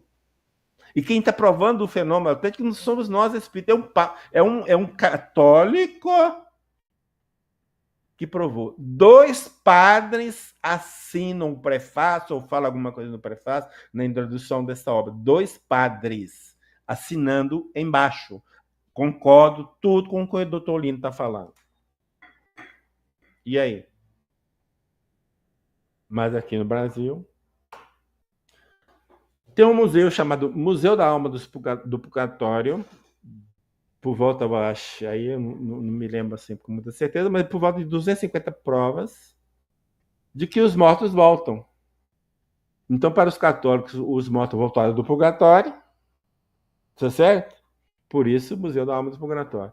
Então, o morto voltava e falava assim, não, eu tenho que provar que eu voltei. E pegava a mão dele, colocava em cima de um tecido ou de uma peça de madeira e, como está no purgatório, a mão dele devia estar quente, pegava a imagem lá e pegava lá a mão do cara. Aqui é verdade, a direita aí para você ver, a mão está perfeita. A mão está perfeita. 250 provas. E vem falar comigo que os mortos não se comunicam? Aqui é uma mensagem recebida por Divaldo Franco no 4º Congresso Espírita Mundial em 2004, num público de 1.700 pessoas de vários países do mundo. Essa mensagem é a parte esquerda. Ela foi recebida em francês de trás para frente. A figura, a imagem da direita, imagina ela dividida no meio aí, é quando você põe no espelho, você vê escrito normal, né? Quem é a assinatura, Arthur? Consegue identificar aí? Leon Denis. Que tal? Semelhante ou não? Bastante, né? De Leon Denis quando vivo? É, Bem semelhante. Eu não posso falar que é igual também, porque aí fazer fanático não, né, meu? Mas semelhança tem, é. né? É o Leon Denis verdadeiro, não aquele que você andou. Aquele não, pelo amor de Deus. Meu Jesus.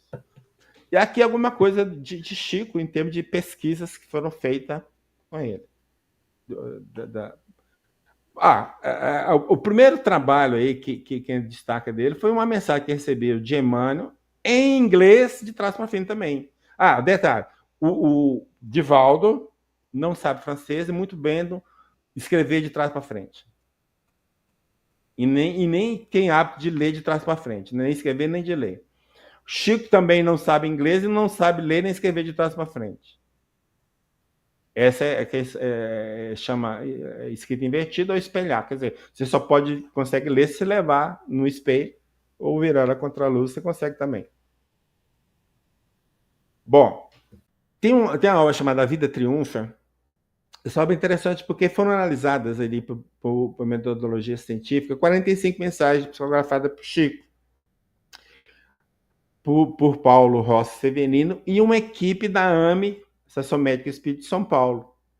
Do capítulo 2, que tem o título Reflexões sobre o dado da pesquisa, então o resultado que eles trouxeram, nós vamos ver o seguinte. Houve 100% de acerto nos dados contidos nas mensagens dirigidas a famílias que habitam regiões distantes deste país continental. Esse dado reforça a dificuldade de explicar as cartas como por fraude, percepção extrasensorial ou mesmo por criptomnésia, conforme a análise feita pelo pesquisador de campo, D.C. Paulo, na primeira parte dessa obra. O que está querendo dizer aí? Porque nessas mensagens, que assim a gente chama de mensagens consoladoras, os parentes geralmente trazem detalhes muito particulares, que muitas vezes só os parentes aqui sabem. Um apelido, um nome do avô, uma referência a uma viagem, alguma coisa que só os parentes que sabem. Então, quando eles analisaram essas 45 mensagens, todas as informações que os espíritos colocaram a respeito desses detalhes, só os familiares sabiam, fecharam. 100%. E aí? São autênticas ou não?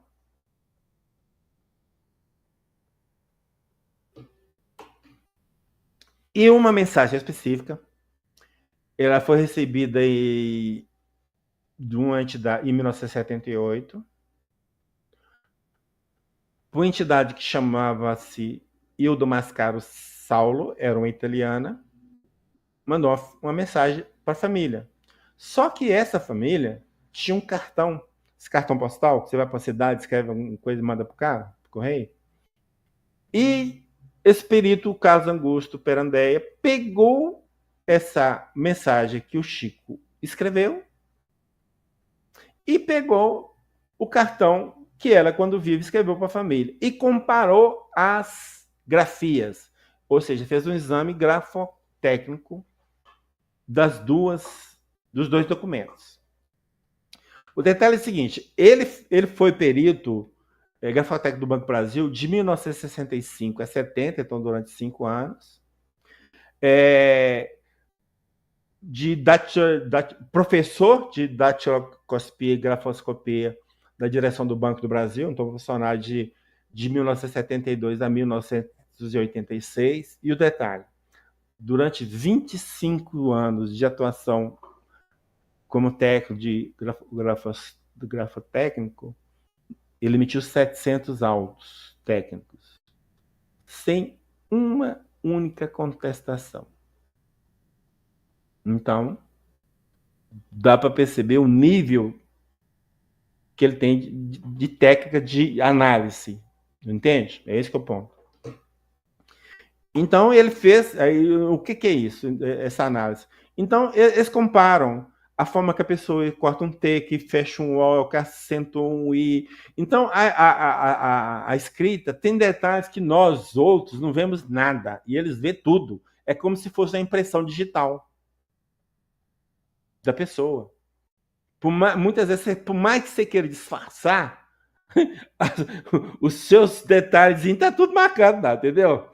A forma de fechar o O, de cortar um T, de abrir um C, tudo tá lá, cara, não adianta. Então ele sai comparando, tá vendo? Aqui eu sou o detalhe que eu peguei lá na obra dele para mostrar lá as palavras que comparavam uma com a outra e tal, entendeu? Então a de cima, a imagem de cima, que estão os traços debaixo das palavras, é do cartão postal. E as de baixo, onde as setas apontam, que vem da psicografia do Chico. Ok? Só para a gente entender. Então é isso que ele analisa. Então, isso aqui é só umas que ele analisou, mas tem mais, e eles não fazem em cima de poucas, não, eles fazem de muitas. Arthur, até a força que você tem para escrever uma determinada letra, eles analisam. Até a força que você põe. Você vê que o negócio é muito técnico. Então, não é, parece que é, então vou dar um lado que é. Não é assim, não, entendeu? É um trabalho muito minucioso, fantástico esse aqui.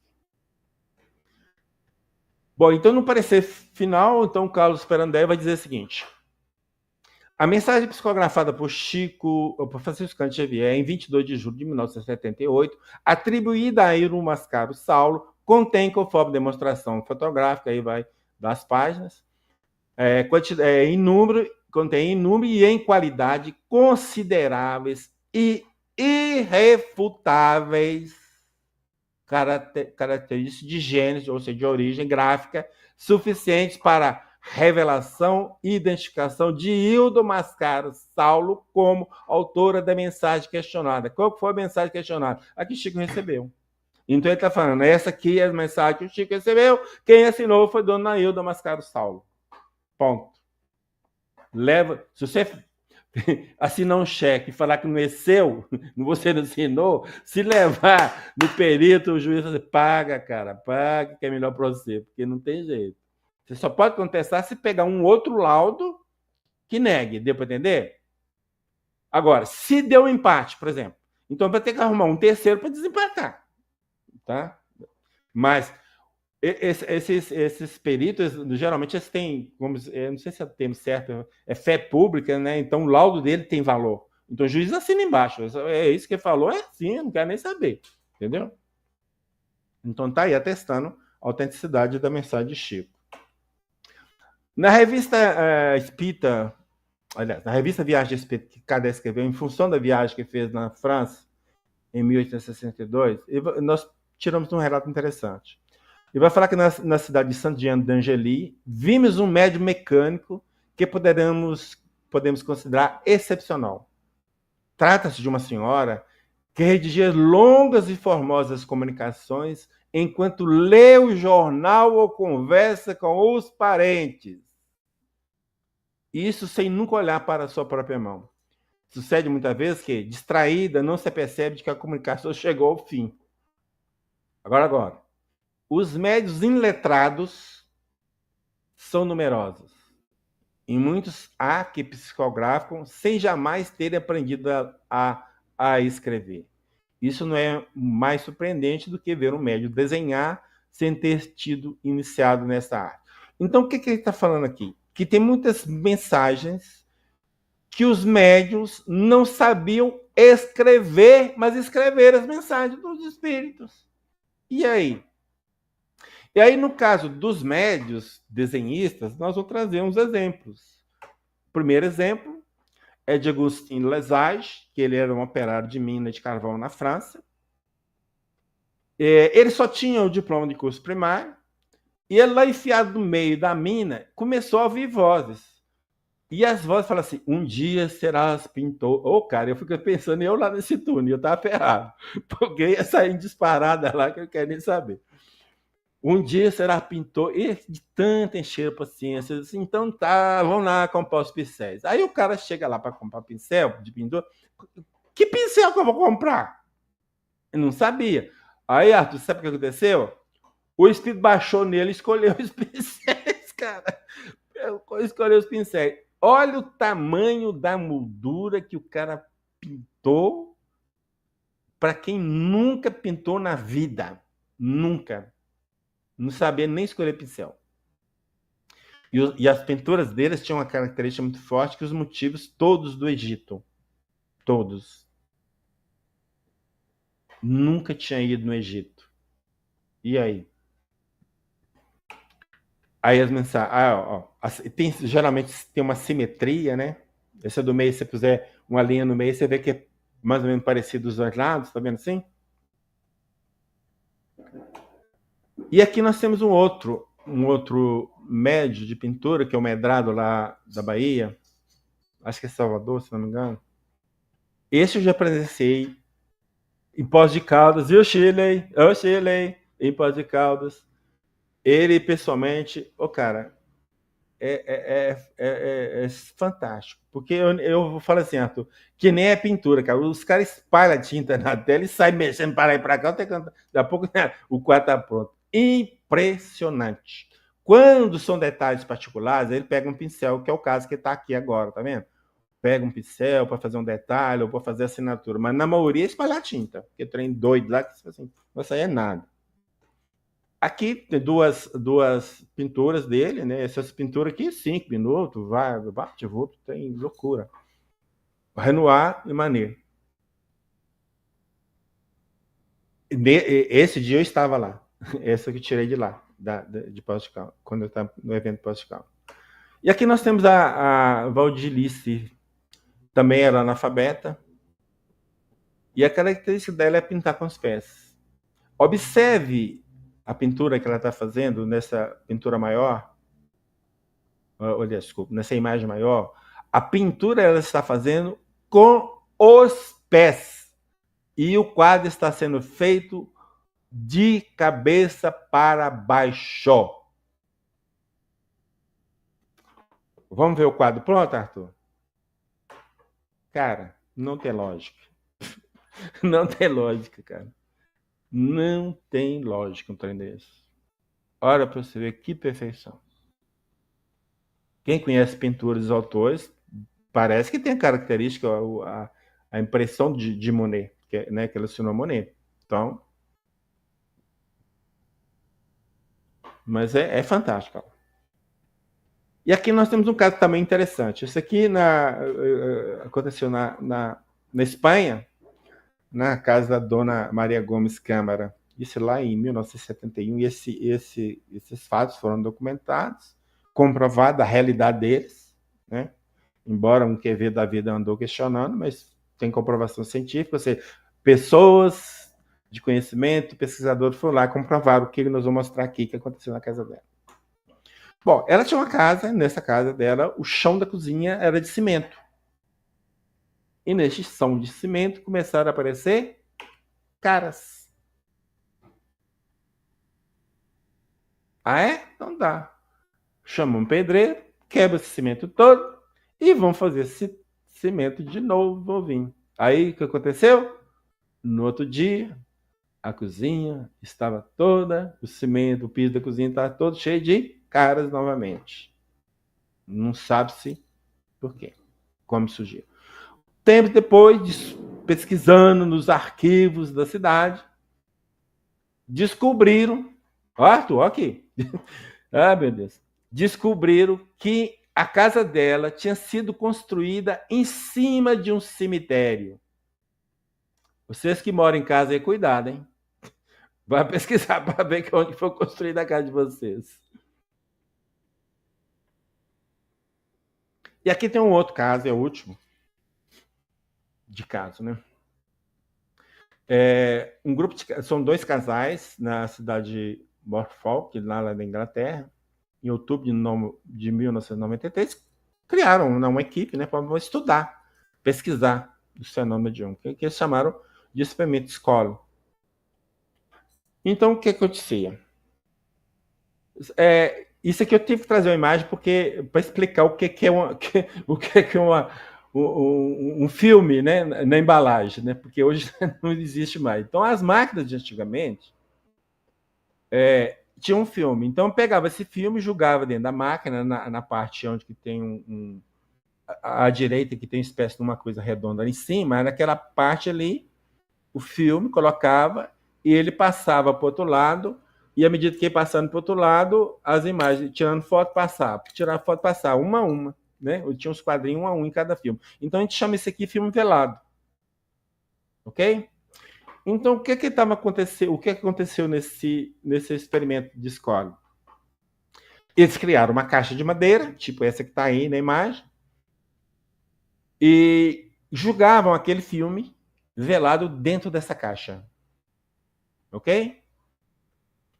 Passado um certo tempo, tirava o filme da caixa e revelava o filme no local mesmo. Não podia sair, porque, né, comprometia a pesquisa. Né? Então era revelada lá mesmo. E vejam só o que aconteceu com os filmes. O que começou a aparecer nos filmes velados. Então, os filmes começaram a aparecer frases, palavras, textos, do nada. Sem contato humano nenhum. Aí, ó a letra. Filme colorido aqui, o caso.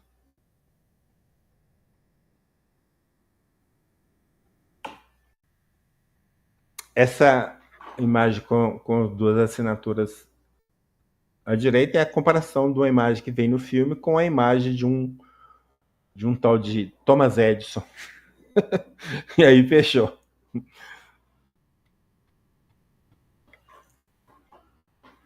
Apareceram também imagens de paisagens que ninguém sabe o que é também, como, mas tá lá no filme. E aqui nós temos, caminhando para o final, nós temos um padre François Branco, que já desencarnou em 2019, católico, pesquisador de fenômenos, né? Ele tem esse livro chamado Os Mortos Nos Falam, tá certo? Eu adoro trazer prova de outras correntes que não espírita, viu, Arthur? Por isso que... Então, ele tem esse livro. Então ele vai falar no livro o seguinte: escrevi este livro para tentar derrubar o espesso muro de silêncio, de incompreensão, de ostracismo erigido pela maior parte dos meios intelectuais do Ocidente. Para eles, dissertar sobre a eternidade é tolerável. Dizer que se pode entrar em comunicação com ela é considerado insuportável. A morte é apenas uma passagem. Nossa vida continua sem qualquer interrupção, até o fim dos tempos. Levaremos conosco para o além nossa personalidade, nossas lembranças, nosso caráter. O após-vida existe e nós podemos nos comunicar com aqueles que chamamos mortos. É um padre que está falando, não sou eu. E aqui o físico, né? Ele tem um livro também, e a Física da Alma, se não me está na memória. E foi nesse Amit Goswami, e fizeram a pergunta para ele lá, né? Ele tem uma parte que responde pergunta. Então, assim, em sua balizada opinião, a reencarnação é científica? Porque você fala em reencarnação, você está falando em imortalidade da alma, uma coisa está atrelada à outra, não tem como tirar uma coisa da outra, né? Então a resposta é a seguinte: a resposta é um retumbante sim, ou seja, a reencarnação é científica. Pense, os dados sobre a reencarnação dão-nos evidências definitivas de que a mente não é o cérebro, pois ela sobrevive à morte do corpo físico. Que dados? Nós podemos apresentar como dados a pesquisa do Dr. Ian Stevenson, que ele, de 50 anos de pesquisa, ele levantou cerca de 2.200 casos, se não me falha a memória. Nós podemos apresentar o Dr. Barnegi, com 25 anos de pesquisas, que apresentou 3.000 casos. Qual a característica desses dois pesquisadores? Que os casos que eles pesquisaram foram lembranças espontâneas de crianças. Então, as crianças falaram, que eu vivi na cidade tal, que o meu não era tal. Eles pegaram e conferiram tudo. Só depois de conferir e os dados bater, que eles levaram isso para o livro. Então, nós temos aqui, só com esses 5.200 casos. Então, os dados que ele está falando são esses aqui, na pior das hipóteses. Tá? Então, além disso, o propósito da ciência é levar as realizações, experiências e sabedoria das pessoas ao cenário público, por meio de teorias e experimentos em desenvolvimento, dos quais todos podem participar e todos julgam úteis. Creio que o modelo que estudamos aqui cumpre este propósito. A ciência não tem que entrar numa pesquisa e falar isso não existe, tipo o Quevedo, lembra do Quevedo? A ciência tem que entrar e pesquisar. Depois que ela vai falar existe ou não.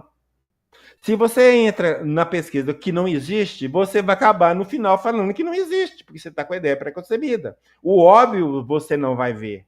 Então, o cientista verdadeiro ou o pesquisador verdadeiro, ele embarca lá e, tipo assim, o que der eu aceito. Tá certo? No que der de resultado, eu estou aceitando. Não tem ideia preconcebida para ficar forçando as coisas da maneira de pensamento dele. Ok? Aqui está a lista das obras que nós levantamos para este trabalho específico, não do livro, para este trabalho.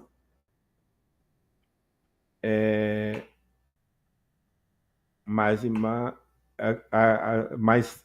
fontes, livros, né, periódicos, revistas que nós usamos para levantar isso, algumas imagens.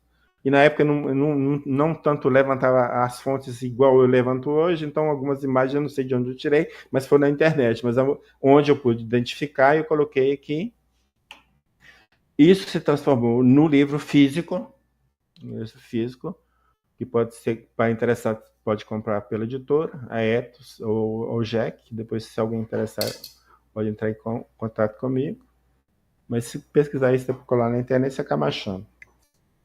Então, tudo que eu falei tem lá, e mais coisas, porque isso aqui, para falar mesmo, 2 horas é pouco, mas olha, já estão já com 1h40, você imagina. Ficou muita coisa para trás. Mas eu acho que o principal da obra está aqui, porque a ideia era passar uma visão bem ampla de que tem base, entende? Tem base, tem fundamento. Não estou acreditando porque o Kardec achou que os espíritos se manifestavam. Não, tem fundamento, tem pesquisa, tem provas, contraprovas, tudo que quiser, está tudo aí. Beleza? Maravilha. Então, além dos estudiosos, né, das pessoas que já têm certo conhecimento do espiritismo, acho que também para os neófitos, né, para os iniciantes, esse livro seria bem importante, né, porque dá uma visão assim bem ampla do processo histórico e desses princípios e as provas, né? Muito interessante, muito bom. Bem, alguma consideração final? Não temos perguntas. Temos aqui o Carlos Guilherme falando belo trabalho, né? Gostando aí bastante, pessoal. Alguma consideração final, Paulo? Não. É só um detalhe, né? Que o professor era padre. E ele tomou o maior susto com o meu trabalho, cara, porque ele não pensava que era tão forte assim, não, entendeu? Ele ficou todo sem jeito. Eu senti ele sem jeito, entende? Que ele esperava que a gente não fosse capaz de apresentar um trabalho desse nível, tá? Porque muito bem fundamentado e ele não teve teve que se render à evidência. E eu coloquei padre no meio, né? Não sou besta, né? E no caso do livro do Dr. Lino, eu citei o nome dos padres que participaram umas considerações iniciais que tem na obra, muito, muito interessante. Inclusive, esse livro do Dr. Lino, o Arthur Além Existe, ele às vezes a gente conta no sebo, na estante virtual, tá? Um preço até barato. Lembre-se, é raridade, só tem uma edição no Brasil. Quem interessa em pesquisa, eu acho que eu tenho agora. Aqui. Tá? Eu acho que eu tenho esse livro. Eu acho que vale a pena. Esse é um livro que vale a pena você ter, porque é fantástico, porque tem dentro dele de como prova indiscutível, cara, indiscutível o que tem lá dentro. É isso aí. Muito bom.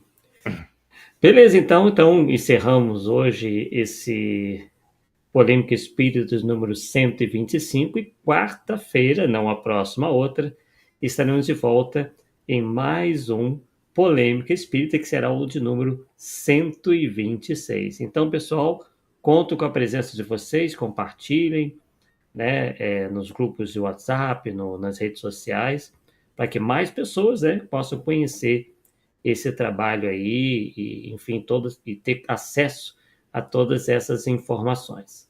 Um forte abraço a todos e até a próxima, pessoal. Tchau, tchau.